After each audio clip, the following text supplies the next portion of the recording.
Funky Politics. Funky Politics Show. Funky Politics. Funky Politics. Funky Politics. Funky Politics. Powered by MLGW. Memphis Light Gas and Water. Keeping it real, right, and funky. Funky Politics. Politics. Powered by MLGW. Memphis Light Gas and Water.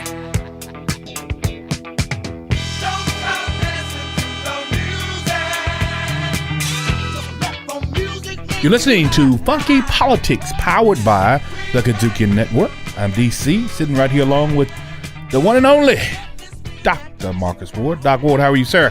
I'm the overcover brother, never be another. I don't go undercover, man. Overcover I'm brother. Overcover brother. I like that. Well, I guess I'll be the top of the cover. I'm going to be the undercover brother. Whatever, man. Hey, look, man, today we are going to have a great show. All right. We're going to talk a little bit about food for thought. And the food for thought is not just talking about the plate on your table, but we're going to talk about how that plate got there. The plate in your head? The plate in your head. How that food was, how it was prepared, and how it was prepared sometimes by some of our ancestors, right? Right. And some people that were not necessarily indigenous to Memphis, but we're going to go back to New Orleans a little bit. All right. And talk about that area. City. You know, that's the Big Easy. Yeah, the Big Easy. The Crescent City. And in Dixie still, right? Louisiana. Well, absolutely. And then we're going to bring that thing back to Memphis. Oh, right, wow. Doc? The Bluff City. The Bluff City. The Bluff City versus the Crescent City. And I don't know which one is any, but I'm not going to go there. I love New Orleans. I've always loved New Orleans, but I love my town of Memphis. So, you know, as I said, food for thought.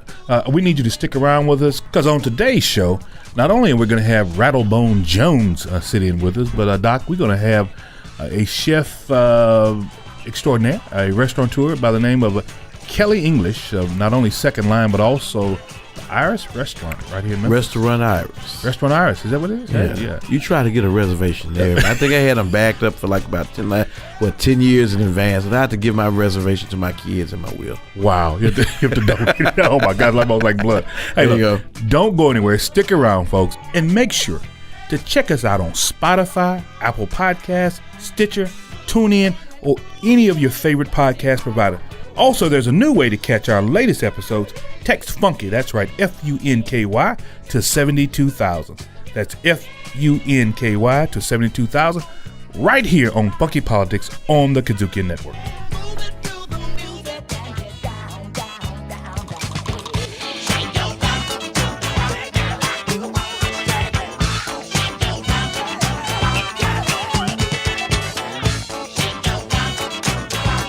Funky Politics.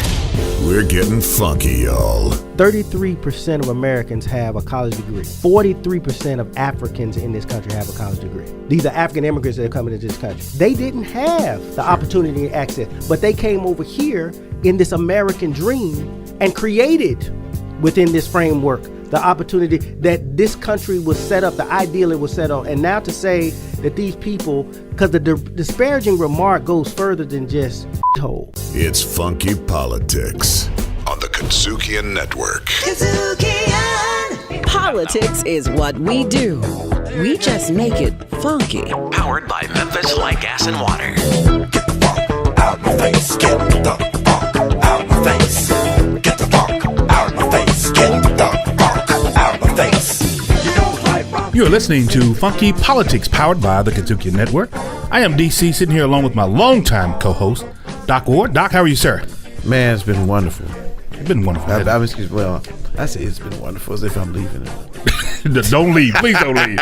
And you know what? Because you said long time, like, a long time. I don't want you to go anywhere. About to change or something. No. But we do have a guest host with us today. We've got Rattle-Bone Jones. Not a guest. They were just where you weren't making it. We're just bringing him back. Is he like an old-time renter or old-time leaser or something like that? Yeah, he continues to come around like a fungus. Yeah.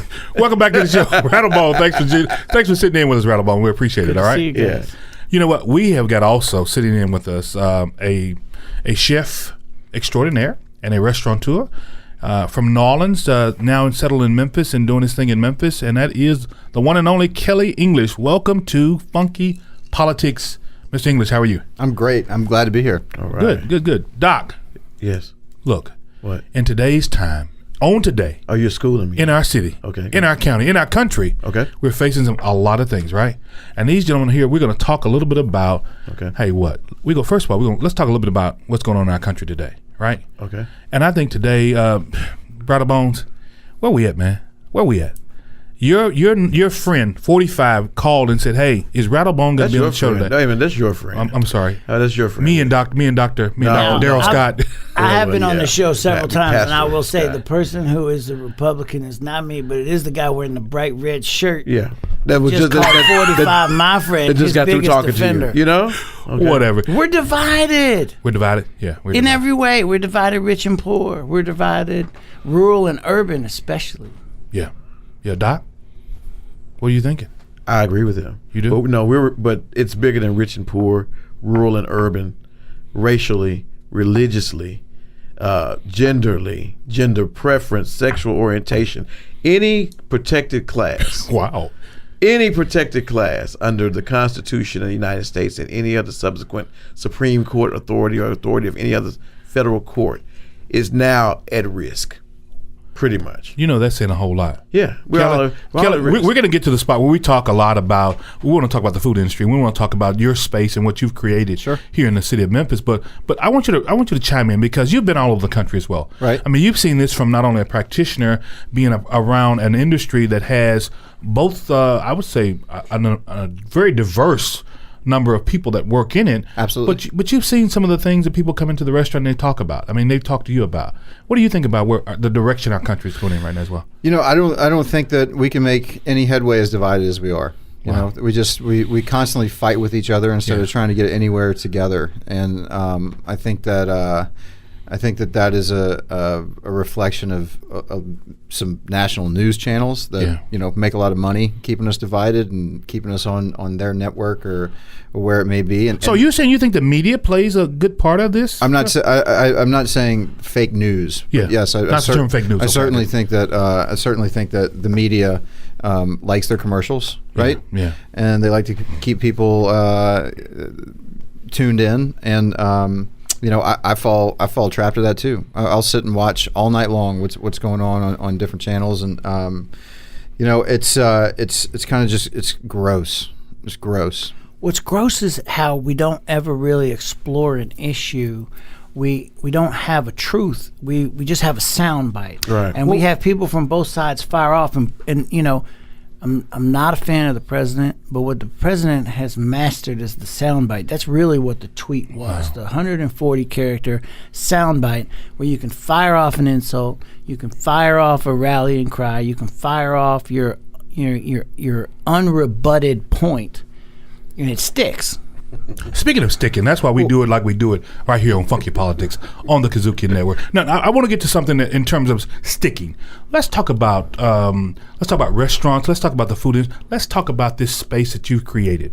You didn't just start in Memphis, but your beginning was like in New Orleans, right? Yeah, I grew up in New Orleans, and let's talk a little bit about that. Let's talk about how we got to that point and how you're here in Memphis, and let's talk about a little bit of the divide that's in that industry as well too. Sure. So I grew up in New Orleans, and the first time that I got up around here is I went to college at Ole Miss in Oxford.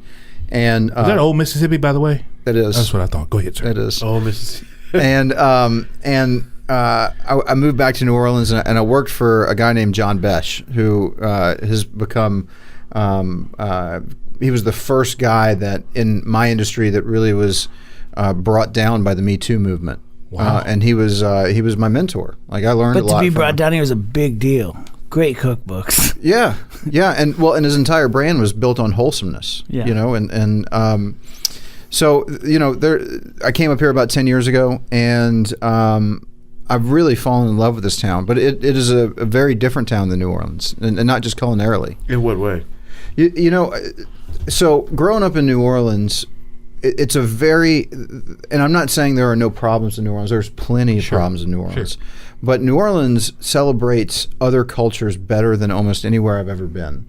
Wow. You go to a You've place got like a confluence of more cultures naturally than you do in a lot Certainly. of places. So Certainly. that would seem to be the case. But go ahead. but just take Jazz Fest for example. Have any of y'all been to Jazz Yes, Fest? yes, yes. All right, so several times. So you've got all these different yes. stages. You've got Congo Square in Absolutely. in The New Orleans Jazz and Heritage Festival. correct. Not to be confused with and just and Jazz Fest. New Orleans, I think, does a very good job of accepting their heritage. Now they have had some hard times in the last year with removal of statues that we've had here as well. Right. And I think that there's been a real realization nationwide about what these statues mean when they were built. You know what they were for. And I was talking to some people in New Orleans about there was some big strife about them taking down the statue of Robert E. Lee. Lee Circle is a landmark in New Orleans. Right. And when I was talking to him, I said, well, what did Robert E. Lee ever do for New Orleans? And nobody can answer that question. Yeah. And that's your answer right there. I mean, Wow. But what did Robert E. Lee ever do for Memphis? Did he ever step? I mean, Did he ever step foot in New Orleans or Memphis? Well, and I think that's a very good question. You know, Rattle-Bones, I mean, I'm sure there's some type of a conspiracy theory out there that but addresses this. You know, I'm also not going to be able to answer that question in a soundbite, right? Right. But Yeah, like, that's right. I mean, I grew up at West Point, New York. What did Robert E. Lee ever do at West Point? I lived in Hyde Park, West New Point, New York. He was Yeah. the superintendent of the Corps. Wow, He was. fought as a war hero in the War of Mexico. You're talking about Robert E. Lee? Yeah, Yes. and he was the first. He was the first ever cadet to come through West Point and be perfect. He Only. did not receive a single demerit. So then, in that case, we'll take our Robert E. Lee statue and the one that's in New Orleans, and we'll move. Well, them when up was the there. West Point, New Well, York? no, I mean, what's interesting about him is he's such a dynamic figure that he was everything we wanted an American soldier to be. Right. And then he made the other choice. And if you've That's ever been exactly to Arlington National Cemetery, Sure. Robert E. Lee, that is Robert E. Lee's plantation. And correct. it is literally at Washington, D.C., it is Yes, the it first is. piece of land into See, Virginia. you stole my factoid, but It's go such ahead. it's such a striking thing to see someone who was the pinnacle of what we wanted an American soldier to be, and then he made the choice to go the other way, the wrong way, as history would have it, but Right. you know, the first piece of land. It's a striking individual. But you know, Doc, I'm not defending Robert E. Lee, but as you just said, he went the wrong way in his opinion. Well, in our No, opinion now, it's- because history has said it was wrong, right? But in his opinion, then I mean, maybe It was the history wrong not. way. I'm not gonna. I'm No, not. no. I'm not defending him either way. Well, okay, I'll go with that. It was the wrong way. Colonial slavery. Sure. Well, is it's one the- of the it's- worst no doubt human about rights. His grandfather signed the deprecations Declaration of in the world. Independence. Sure. So Right. how can you fight on behalf of slavery? Exactly. Exactly. Well, you could fight on behalf of slavery if, in your mind, those who are slaves Right. are not considered citizens Exactly. of what you're Humans. fighting for, Right. which is what makes the whole situation so ugly in the first place.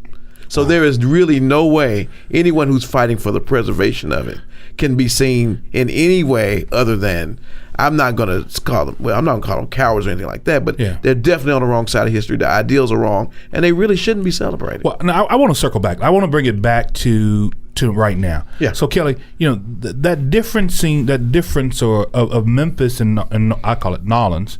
My folks from Lafayette down that way, but you know the difference that you see in the food industry itself. Because when I'm on Bourbon and I'm in some other enclaves, Mother's restaurant down there, I'm seeing the folks back there. Hey, baby, you know they're serving up meals, and I don't see anybody in particular in the front office part or the front of the business that looks like me that's running the business in New Orleans. Right. I actually just was part of this conversation talking about the fact that African Americans are way underrepresented in restaurants. And I was talking to a restaurateur from Midtown, and he said, you know, what we don't have is anyone that comes in, like we want to get more diverse, but we don't have anybody that comes in with the right resume. And the problem is, someone's got to give them a chance to get a part of a resume done. What's the right resume? So if you come to Restaurant Iris, we would want to see some fine dining experience. We'd want to see that you've cut your teeth somewhere, and there's got to be a place where we say, you know what, we're gonna be this great restaurant. We're gonna represent the populace of our town, and we are going to go by some guidelines, and we're going to give people chances that maybe they haven't had before. Wow. So you're basically saying, I don't mean to cut you off. Go ahead, please. There, but you're basically saying somebody has to get off the script. Yeah. In order to make it work. Yeah. And that's what you all are doing. So Yeah. So how do you all do that? And talk about it. Talk about that. So because that's the initiative that needs to be. Sure. So we were talking about this a little before we started, but there's a book. Do you know the chef Marcus Samuelsson? You familiar with him? Red Rooster in Harlem. Yeah, I'm familiar with Red Rooster. So he was Scandinavian. Right. Wow. And he wrote this book, and there was this one line that really struck me in the book. That he said that when he was coming up in the food world, that the kitchen was a place that a black man could not escape. Like there was a glass ceiling. Mm-hmm. And we've gotten to a place in restaurants where the kitchen is a place where a black man can't even get into. Wow. Which is nuts. So even in Europe, this was the case in his mindset. Yes. That the black man was in the kitchen, even in Europe, and I've not traveled to Europe a lot. I mean, I don't think he worked professionally in Europe very much. Okay. Pardon me, because I don't know his entire history, and I don't want to say something wrong. But we get the gist of it, though, right? Sure. And I think that with the advent of the celebrity chef has done many great things for our industry. It has provided the idea that at some point a chef can retire. Wow. But it has also created this unspoken. It's not even an unspoken barrier. It is hard for. I mean, look at rattle off 10 chefs that you know of, and how many are black. I can't think of any. I want to put a pin right there. And we want to come back. And your own Funky Politics. You listen to Funky Politics, guys, with Rattle-Bone Jones as a guest sitting here. I'm DC. Got Doc Ward. We've got our very own restaurateur, Kelly English, with us. We'll be right back. And we're going to talk a little bit about this cultural appropriateness and how it's been appropriated across even the food industry and the restaurant industry as well. Okay? Yeah.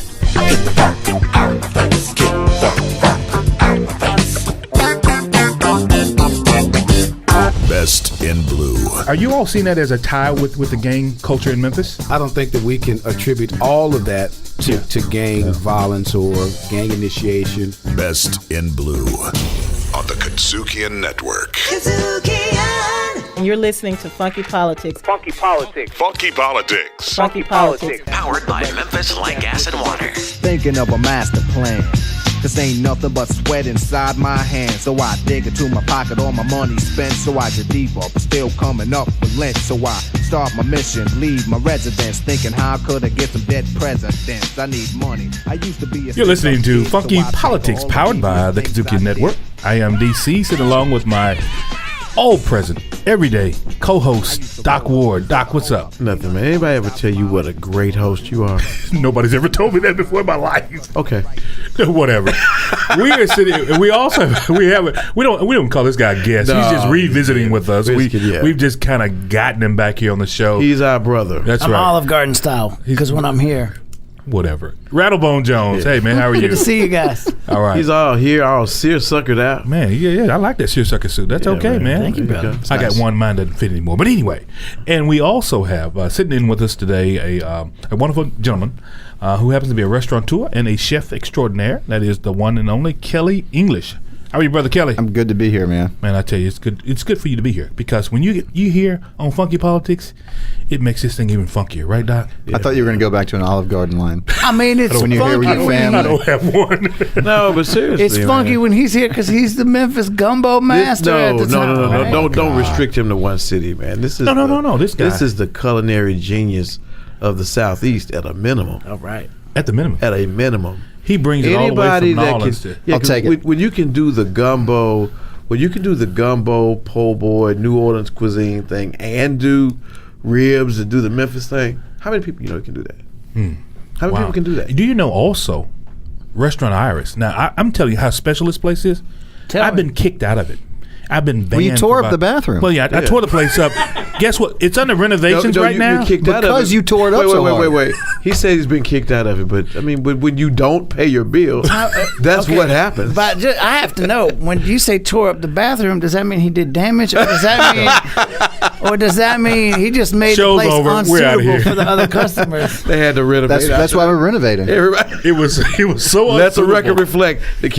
Kelly just said that's why we're renovating because you tore up the bathroom. And I will let it go with that. You stepped in it. No pun intended. But you tore up the bathroom.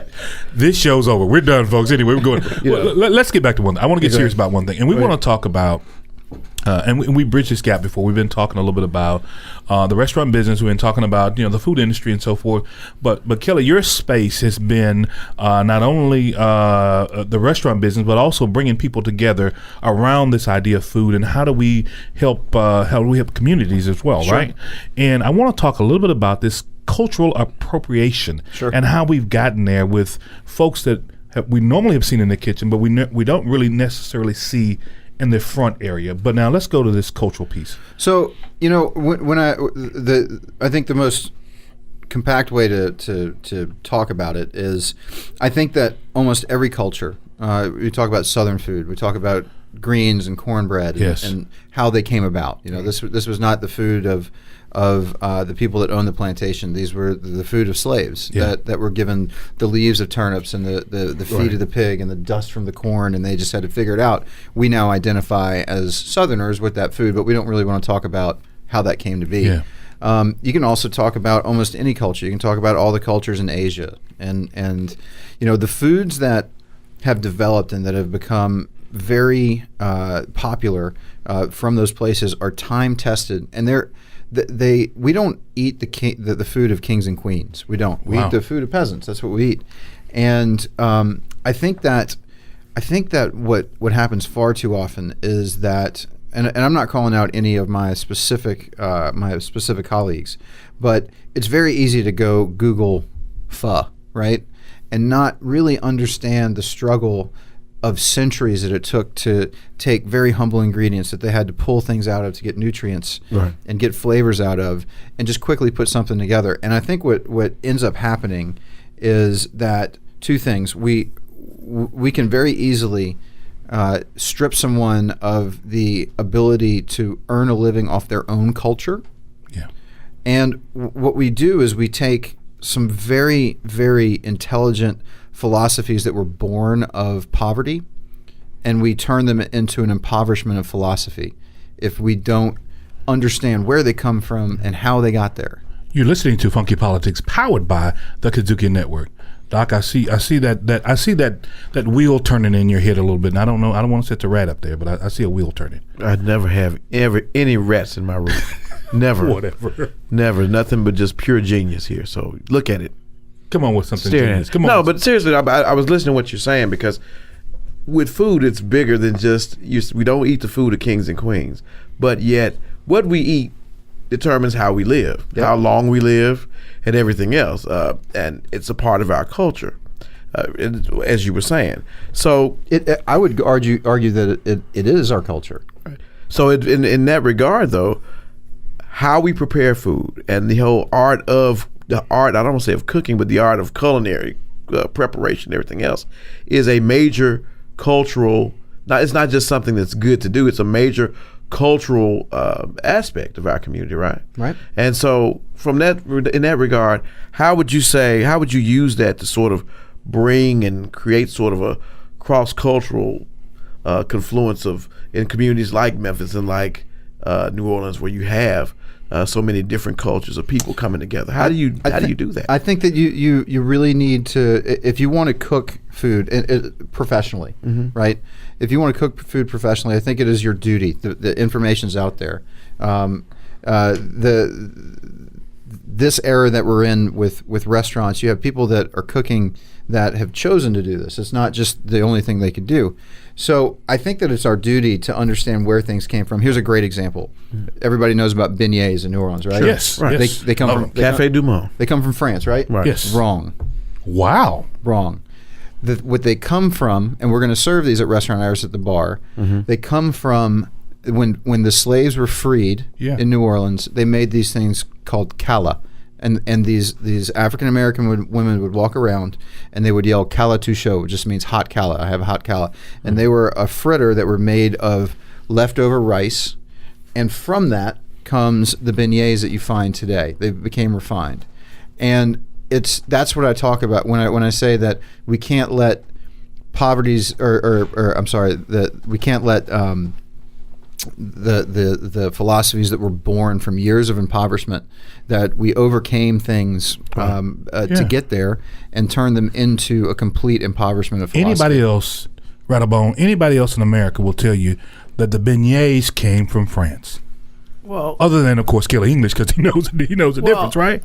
Yeah, he knows the difference because he cares about the culture and learned about it. I mean, what's more Italian than pasta, right? I'll tell you. Wow. Chinese food, because there's a dude named Marco Polo who walked all the way across the continent of Asia as an explorer and brought it back in the year like 1215, right? Wow. So I mean, you know where Caesar salad came from? No, where? Tijuana. And you said, hold on, wait, go ahead. There's more to this. Go ahead. Hold on. Please go. Caesar salad was made by a gentleman named Caesar, who was an immigrant from Italy that lived in San Diego, that worked in a hotel in Mexico. Who owns it? What is it? Is it Italian? Is it American? Is it Mexican? And that's the beef that I have. I mean, I'm a Democrat. I'm a proud Democrat. But that's the beef that I have. And there's nothing wrong with that. Jumping up and down and saying, you're appropriating my culture. Okay, number one, most people don't even know where stuff originally came from. But number two, what's more American than appropriation? That is the acceptance into our multicultural gumbo of a society. When we're making, I mean, everywhere you go out to eat is a celebration of a certain culture. I go to your place, and that's New Orleans. You go, we made Olive Garden jokes a minute ago. You're going to celebrate Italy, right? Yeah, that's right. And so, no matter where you go, are you Mongolian? Wait, if you go to Olive Garden, are you celebrating Italy, exactly, or are you celebrating Italy's influence in America? Right. There's nothing culture? Italian about Olive Garden. But what you've also just touched upon is colonialization as well. Right. Well, we are capital colonialists. That's what we are. Or just to say that. Now he said colonialization is a nice word.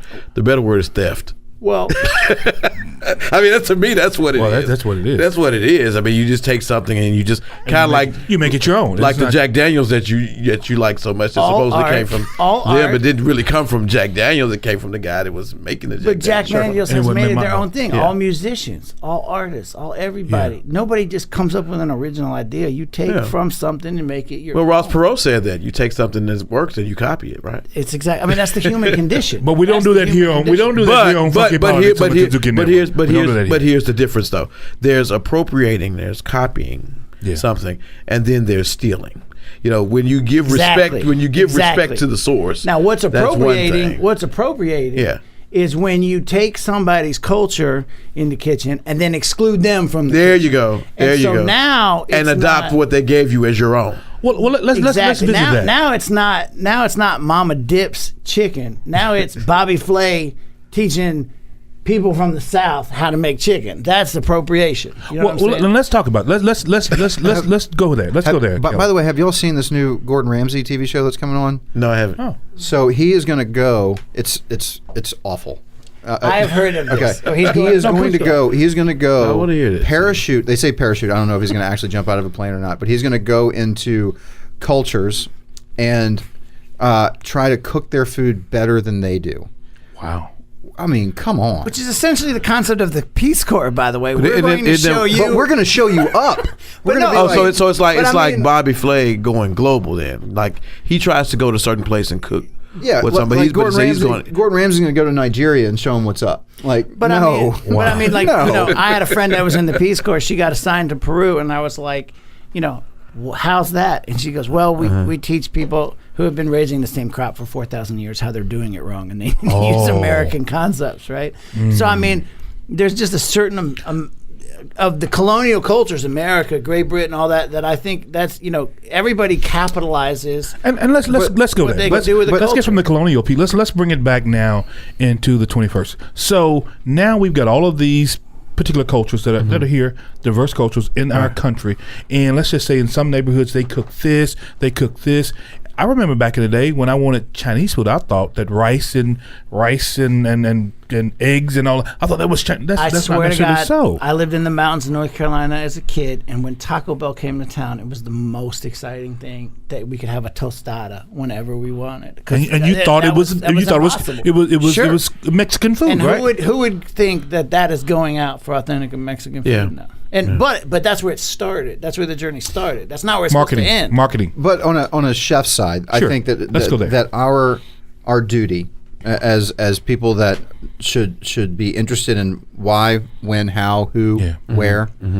I think that if we're going to jump around in cultures, I think it's our duty to understand the struggle that it took to boil the food. Sure. The where it came from, what the reason is, and if we're so smart and we're so thoughtful that if we are taking the ability for someone to profit off of their own culture, then we need to get out of the way. And if we're that smart, and we can do something else, we can put another dish on the menu. That's what I think. But there's also something about translation. Now hold on. I'm also a white guy that owns a restaurant named The Second Line. Right. And I understand that as well. The Second Line were parade. So in New Orleans, before any type of desegregation, African Americans were not allowed to be part of Mardi Gras crews. Right. Yeah, that's right. So they joined these things called social aid and pleasure clubs. Like Zulu. Correct. Right.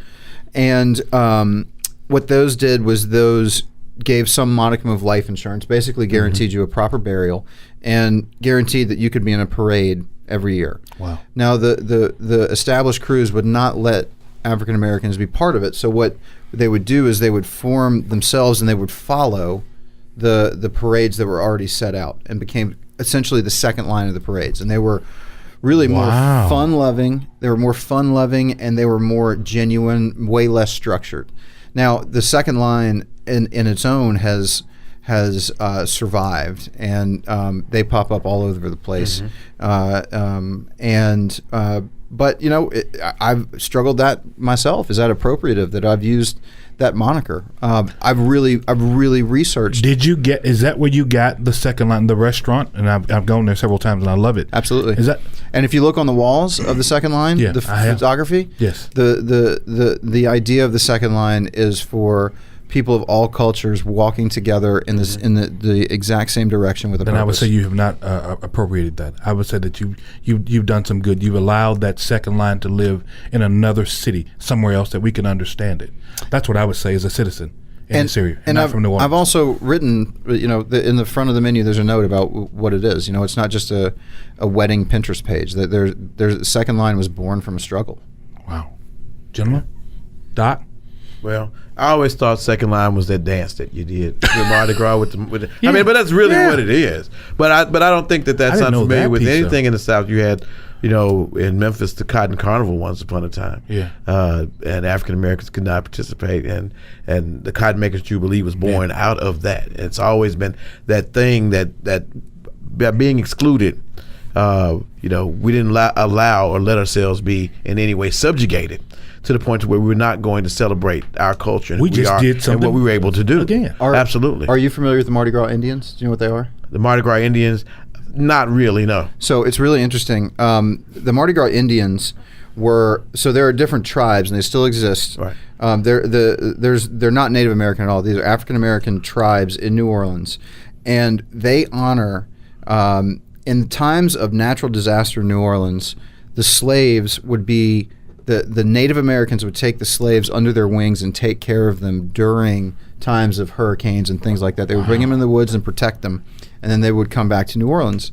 And that culture celebrates the people that kept African Americans alive during times of natural disaster. Rattle-Bone. So it's not appropriation when you honor people. That's the real moral that we keep coming back to. And bouncing around. I like that. Right. It's not appropriation when we honor people. It is appropriation when you exclude. When you exploit it. Wow. And exclude. Exclude. I would agree with that. You've heard it here first on Funky Politics on the KUDZUKIAN Network. Kelly English, Thank you for stopping having me. by This with was us. Rattle-Bones, I'm not going to say anything about you. And, of course, DC and There will Doc be a Ward. next time. There will be a next time. I'm going to go ahead and end your ban. You can come on back. My ban, your ban is over. The ban is heretofore ended. I'm back. But please don't defile the bathroom. No, but I Get outta think here. it's a very valuable lesson. We started out talking about taking down statues, and then we ended by raising, those things like Second Line and the other cultures that have been oppressed but managed to fight through the storms to achieve. And so, I guess we say we take down the statue, and out of those ashes come, a rising phoenix. Yeah, the infrastructure of our equality and equity. And out of that phoenix rise the ashes of our co-host who can now come Oh, back as a wow. civilized human. Folks, you come on back and see us right here on Funky Politics on the KUDZUKIAN Network. There you go.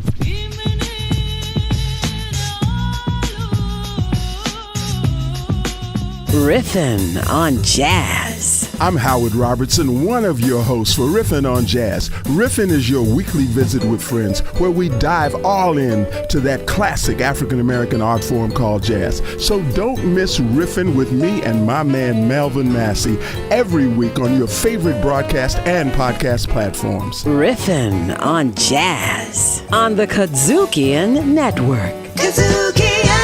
Keeping it real, right, and funky. Funky politics. Politics. Politics. Politics. Politics. Right here and now, I do declare this to be the new funky beat of the year. If you want a funky beat, why not use mine? I be rocking funky beats all the time. So now's the time, and this is the chance. You're listening to Funky Politics, powered by the KUDZUKIAN Network. I'm DC, one of the hosts of this wonderful program, and my co-host, of course, is Doc Ward. Doc, how are you, sir? I was doing wonderful until about 5 minutes ago. I'm not going to even ask that question. I'm not going to even go there with you because this is season 5, 6, or 7 or something like that. And, we're back here with you. And Doc and I are back in the seats again. And we've got... no, man. You got to finish the joke. I'm not going to go there with you. You want me to... I'm not going there with you. You got to finish the joke. You finish it. I don't want to. That's okay. I'll get you the next time. All right, whatever. But we've got visiting back with us one of our very favorites, and that is Rattle-Bone Jones. Good to see you guys. How are you? Well, I like those purple shades you got I'm on getting there. funky for this one. Not to be confused with Black Belt Jones. That's correct. But anyway, and you know what? Bringing in one of our very favorites in the city of Memphis, and a worldwide restaurateur and also a chef extraordinaire. And we have Kelly English visiting with us this evening. Kelly, welcome to Funky Politics, my good friend. What is up, fellas? Hey, man, it's good to see you here. And I eat at the restaurant often. He's one of the most famous people we know. Yeah, well, I know pretty much. We heard that you didn't let Tony Parker come in and eat. Man, tell us about that real quick. Just real quick, tell us about that story. So they were in for the Western Conference Finals, and I'm sure like one of his handlers called or someone that is in his entourage, and they needed a table for him and Ava Longoria. I wanted to let her in the restaurant. Wow. I mean, come on. I wanted to let her in too. Yeah. And but he also needed a table for his bodyguard to sit and not order anything. And we have 12 tables at the restaurant. Wow. So we told him no. Someone in the restaurant overheard this whole thing happening and asked me on Twitter, true or false, you denied service to Tony Parker. Right. So my phone buzzes in the middle of service. I'm cooking. I look at it, and I don't think about the connotation of any of that question. Sure. And I just say, confirmed. And I put it back in. And all of a sudden, my phone just starts buzzing and buzzing and buzzing.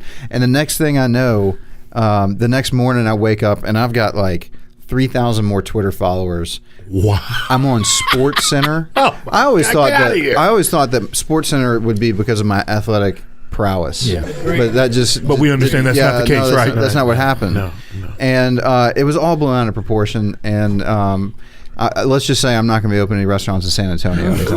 Let's talk about, you were telling us also that you got so many extra reservations just from the state of Texas, fake reservations. We got fake reservations from Texas. We got hate voicemails from Texas. Wow. It was nuts, man. Well, so like this, damn Spurs. So after they divorced and Ava won an award, she never called. She won a Freedom Award. So did she come back to Memphis? Did she go? No, she never. No. She never called back. No, she got turned down. Okay, but she's welcome though now, right? Yeah, she absolutely. She can come anytime she wants. Yeah, Tony, you're welcome to as long as you're playing for the Grizzlies. Whatever. Let's go. We brought you in. We want to talk some more about the restaurant business. We want to talk about food. We want to talk about how it brings us together as people, but also sometimes how it divides us as people as well too, right? And so the city that you planted yourself in, or were planted in, was New Orleans, and we know that is a cultural hub in the world, right? Sure. And so let's talk about a little bit of the differences between New Orleans, or some people call Nolans, and Memphis, or some people call Memphis. But Memphis, my hometown, the place I love. Well, you know, when I got here, it always struck me as New Orleans was, and I can't speak historically as much as I can what I grew up witnessing of people really celebrating cultures that were not their own on a pretty regular basis, and Memphis just has a little different feel to it, and I think that we continue to imperfectly make strides. At least I hope we do. Yeah. You know, my ex-wife was Italian. Well, she is Italian. Yeah. She was my wife. I don't like the way you started it. She's not ex-Italian, just ex. Do we need to call the police? I got you. And she said that when she was growing up, that she ran into some moments from being Italian that were very uncomfortable for her in Memphis, which I can't relate to in New Orleans one bit, not even a little bit. Wow.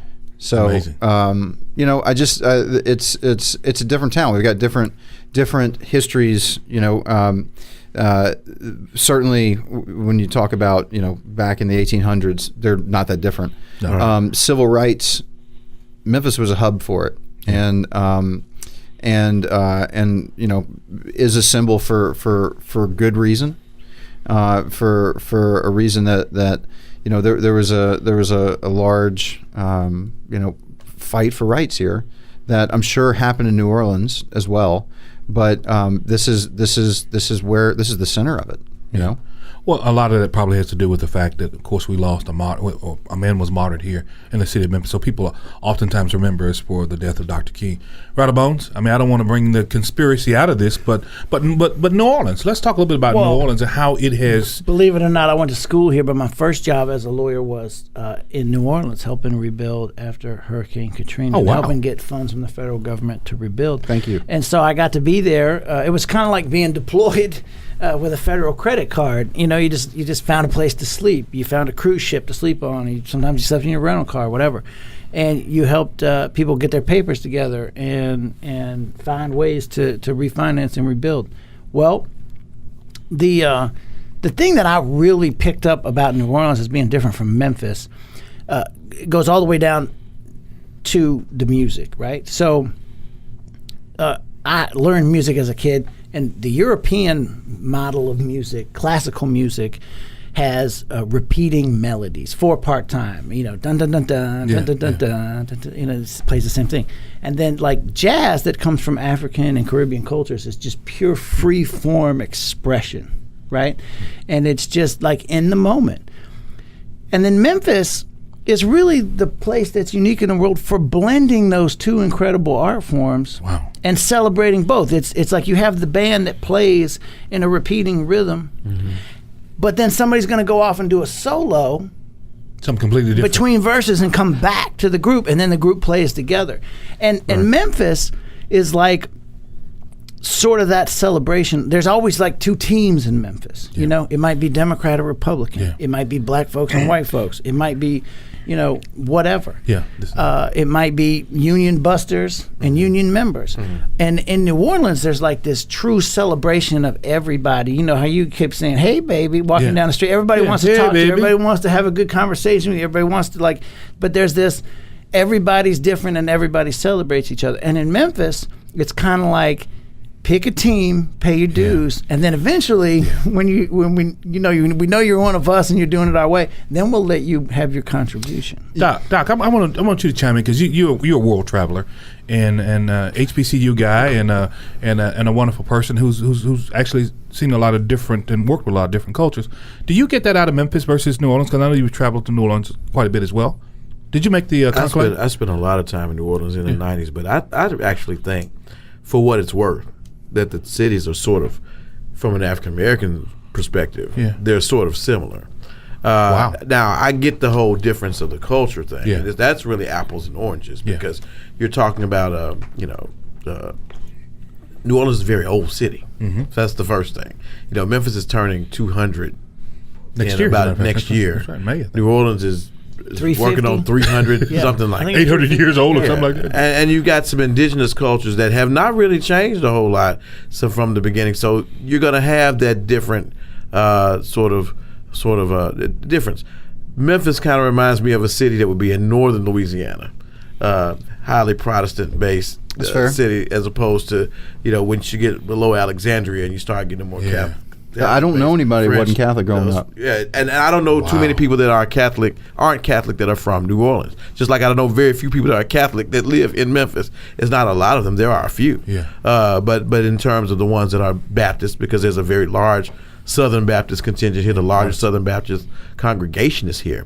The Church of God in Christ was founded here. The African American Episcopal Church has a very strong presence here, and so on and so forth. CME Church is right up the road in Jackson, Tennessee. Right. So Protestant and Baptist culture is a lot. The religious culture is a little bit different between the two. But in terms of the similarities, I think they all have their own cities. They have their own soul. There are not that many in this country that do. New Orleans has its own soul. I think Memphis has its own soul. And the things that Rattle-Bone said about the differences when it comes to music. The rock and roll and blues, though they're diametrically opposed, blues has its own scale also. You have to remember that, different from just the regular scale. Kojic Church and Southern Baptist, that's different. That's right. There's a number of differences that you have that make this city, through whatever good, bad, life, love, pain, triumph, tragedy, makes this city a great city. And they're those things that make New Orleans great. And that's why you get it first right here on Funky Politics on the KUDZUKIAN Network. Kelly, I want to come back to you. And I want to take another dive into, I want to talk about Bourbon Street a little bit.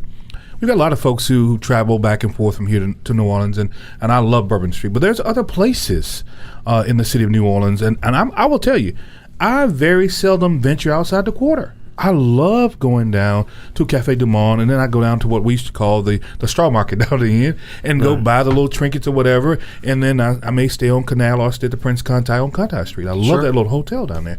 But I very seldom get into the Garden District. I very seldom get across the water over there. So what are some people missing about New Orleans? But then we come back to Memphis and we say, hey, it was nothing. Memphis is still great. And Memphis is great. Memphis is fantastic. I love it here. I wouldn't live anywhere else. Exactly. But I mean, maybe I would. Paris. Paris, Tennessee? Yeah. No. In my case, I can only afford Paris, Tennessee. I couldn't afford Paris, France. So, you get into New Orleans East, there's a giant Vietnamese population. Wow. And huge. Some of the best Vietnamese food you'll ever have. Wow. New Orleans East. You get, and that's just over the river, the Superdome. Right. To be honest with you, kind of like what Beale Street has become, Bourbon Street might be the least indicative street of what New Orleans culture is. Wow. True New Orleans culture to people that live there day in and day out. Right. In fact, when I go home, I can't remember the last time that I've been to Bourbon Street. Is that right? Yeah, I can't.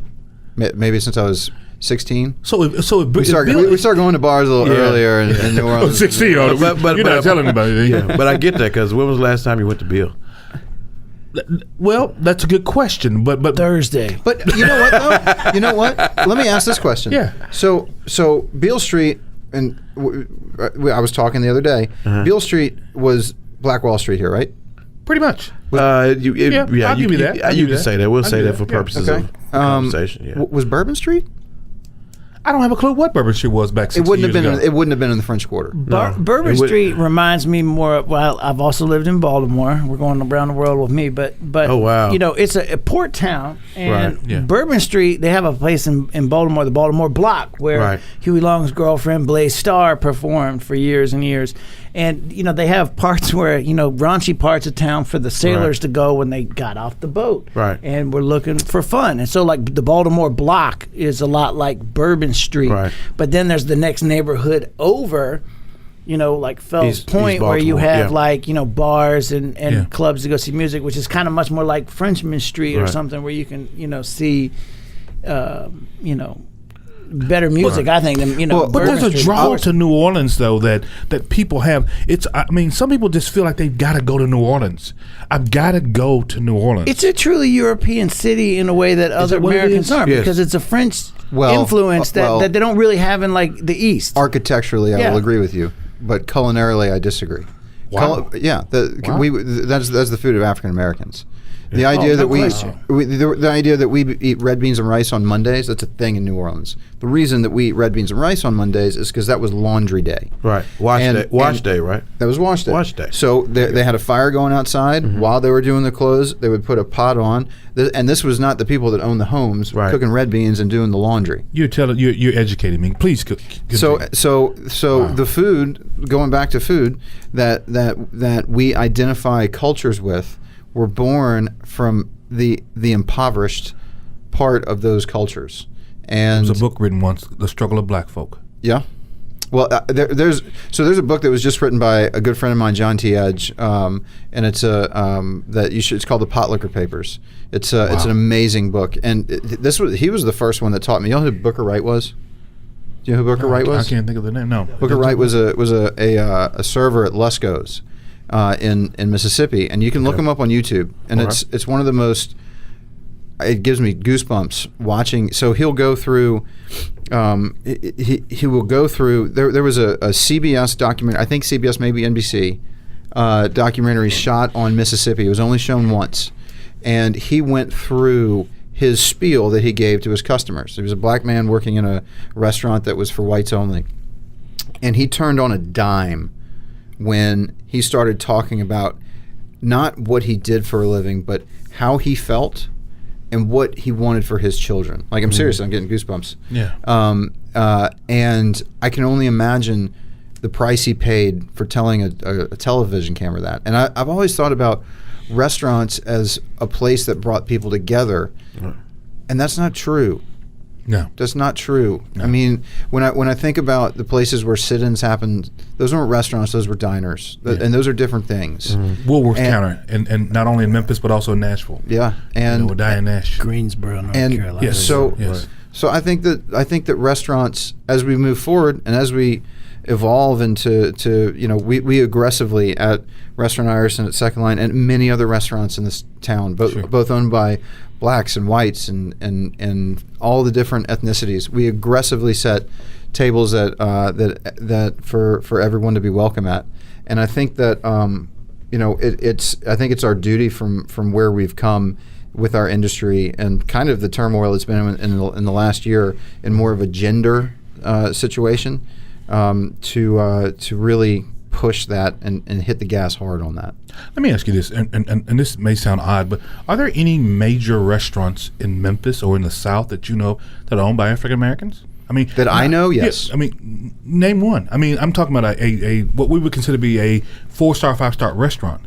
There is a chef. It's the best restaurant in the airport ever. His name is he's a friend of mine. His name is Dwayne.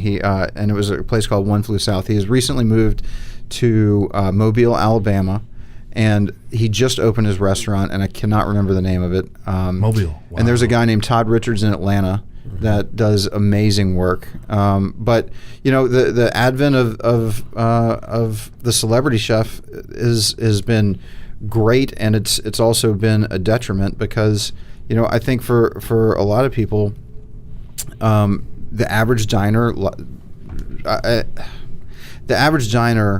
likes identifying with who's cooking their food. Doc, Rattle-Bones? Oh, there's truth in that. I mean, the old adage, there's no place more segregated in America than church on Sunday, right? And so, but is that segregation?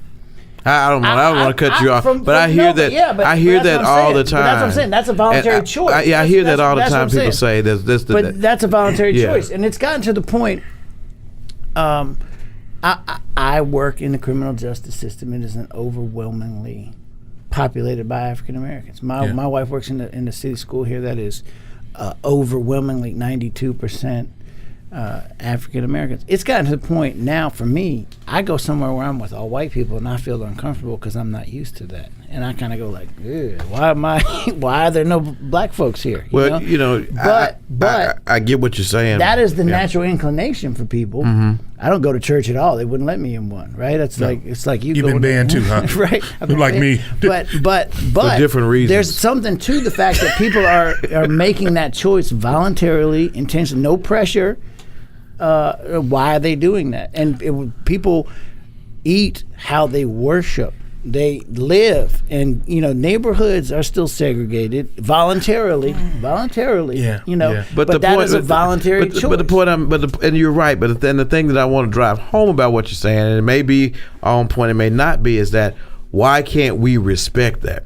Because I hear people always say that the 2 hours between 9/11 is the most segregated time in the world is the church, because you have African Americans, white people going to different churches.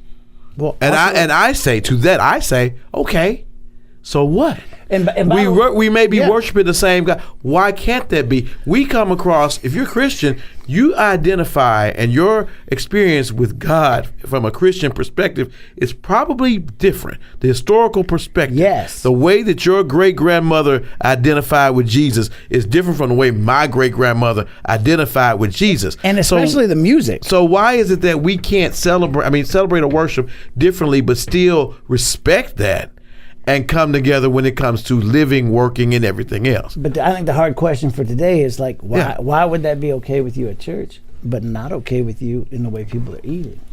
That's the Who thing. said it's not okay? I'm just saying respect me and the way that I feel about it. Let me go to this last point. And I want to get back to you, Kelly, and I respect both of you guys and your opinions about them, but I want to make sure we circle back to. And I want to go here with this one thing. So the cultural appropriation, and we talked about how folks like to identify with who's cooking, right? Yeah. Well, when I go to a southern place where I want to get me some good chicken or some good pork chops or something, I want to see who's back there in the back cooking. And if I see a little old lady with swollen ankles, and you don't see this as much anymore, right? We often say that's going to be great food. So I guess when I say, why didn't work the old lady that hard? that could be so. Why is she still working? Exactly. But a lot of these small restaurants that we have in what we call in the hood, Kelly, and Rattle-Bone, because of course you guys know about these places, the four-way grills out there, these folks have a great product, and they're just tucked away, right? But you still have people coming there. The Neely's restaurants, they're tucked away, but people still come. And I see a lot of folks go to an interstate barbecue where I don't see a lot of us in interstate eating barbecue every day, right, Doc Ward? Most of the people I see in those restaurants are white patrons eating that barbecue every day. And so I don't know. I'm kind of torn between both sides, but I mean, maybe I like the diversity in customers that I do see. Would you? And I'm not drawing a line between skill or anything, but I mean, would you? I guess I'm coming at it from the perspective of the word chef. Yes. Right. Yes. And to me, the idea of being a chef is that you're versed in a bunch of different ways to cook and a bunch of different ethnic backgrounds of cooking. You don't master all of them, but you have a small degree of knowledge. But my grandmother did that though. She could make an apple turnover, and then she could turn around and do a casserole that would make you want to cry. She could do fried chicken. You get my point though. She could go across all of these particular genres of food, but again, I understand your point. And I'm not saying one is better than the other. No. But I feel like that argument can pigeonhole people as well. Gotcha. Let's talk a little bit about Second Line. We're going to get out of here. Let's talk a little bit about Second Line. I mean, not Second Line, but let's talk about Iris, Restaurant Iris. The ban has been lifted, Rattle-Bone. Thanks you for my lawyer had to go and talk to the owner of Second Line, which I think is the guy sitting here. The ban has been lifted, and when is it going to be open, and when do I get a chance me and Tony Parker get a chance to So we're going to open on my 40th birthday, August 22nd. Wow. August 22nd? Yep. What about the reservations? Is it a reservation piece? So the cool thing about what we had this little, it's tiny, as you know, you destroyed it. Yeah. And we had to finish taking down the walls that you started to knock down. I can't believe you. I destroyed not only the men's bathroom, but the women's bathroom as well. But anyway, nothing. So we've taken part of our dining room out and we've added a bar in that we've never had. So we'll have a lot of ability to do walk-ins. And while we will take reservations in about half of the restaurant, the other half will be walk-ins only. But because I like the idea of being able to walk into a restaurant. Yeah, a lot of people do. We like it. We like it that way. And I tell you what, you're right here. And Doc Ward, I got Rattle-Bones. Of course, he's been with us 100 times on this show here on Funky Politics. With a wardrobe change. With a wardrobe change. I like the purple sunglasses. Kelly English, thank you for stopping by with us here on Funky Politics. Man, thank you for having me. On the turntable, he's quick and nimble. Since he's here, we're gonna prove Riffin' on Jazz. This next gentleman we're talking about has an unforgettable voice. My sugar is so refined. Jazz was the happiest. Yeah, Callaway went to my school. Oh, really? Yes, he's not an alum because he didn't graduate. He has some gigs to do. Riffin' on Jazz on the KUDZUKIAN Network. Best in Blue. Well, GREAT is an acronym. It stands for Gang Resistance Education and Training. We'll teach them how to be good communicators. We'll talk about bullying, things like that. On the KUDZUKIAN Network. DC and Doc Ward on Funky Politics. Powered by Memphis Light Gas and Water. You're listening to Funky Politics, powered by the KUDZUKIAN Network. And DC, I think we've come just about full circle here. Food for thought, soul food, thinking about what we are made of, and where we come from, and where we're going. That's right. Because just as, you think about something just like food, something as simple as food, rather. What you eat, it defines you in a lot of ways. It defines where you come from, how you came up, how pretty much your nutritional lifestyle was, how long you may possibly live, and what type of way you're living today. Even the simple origins of food, how we've misplaced or I guess mischaracterized. I think what an Italian dish was, well, that's from Italy. No, it's not. A beignet is not necessarily from what? A French dish. Right. It's an African American dish. And Olive Garden, of course, is not representative of Italian food. Wait a minute. That's where I go to get all my Italian food from. But it is a celebration of what is thought of to be an Italian food. Yeah. Just as stereotypes and other things are nothing but depictions of one person's view of another person. But what it shows us, just like the example with Olive Garden, is that we really want to know more about one another. We really want to celebrate one another. We really want to give recognition to everyone's mark in society. We can't just put up a shrine, an Olive Garden for Italians, a Taco Bell for Mexicans, or anything else of that nature. You have to actually get up, go over, and learn. Live, love, and respect what goes into that preparation of food, or in other cases, what goes into the preparation of those men and women of diverse cultures. We're going to preach it all day long, because as this world gets more diverse, even though there are those that think that, we shouldn't, it is more important now than ever for us to learn more about each other, where we come from, and most importantly, where we all want to go. That's right. And guess what? If we really start learning, we'll find out that regardless of where we come from, we're pretty much all trying to get to the same place. A lot of us are more alike than we are different. There you go. But I don't know about you, but one place I'm trying to get to is the end of this episode. So it's time for us to get off our heels and get on our wheels. So on behalf of DC, this is MD, reminding you always in everything that you do, keep it real, keep it right, and always keep it funky. Right here on Funky Politics on the KUDZUKIAN Network. There you go. Funky Politics, recorded at KUDZUKIAN Studio, directed, produced, recorded, and distributed by KUDZUKIAN.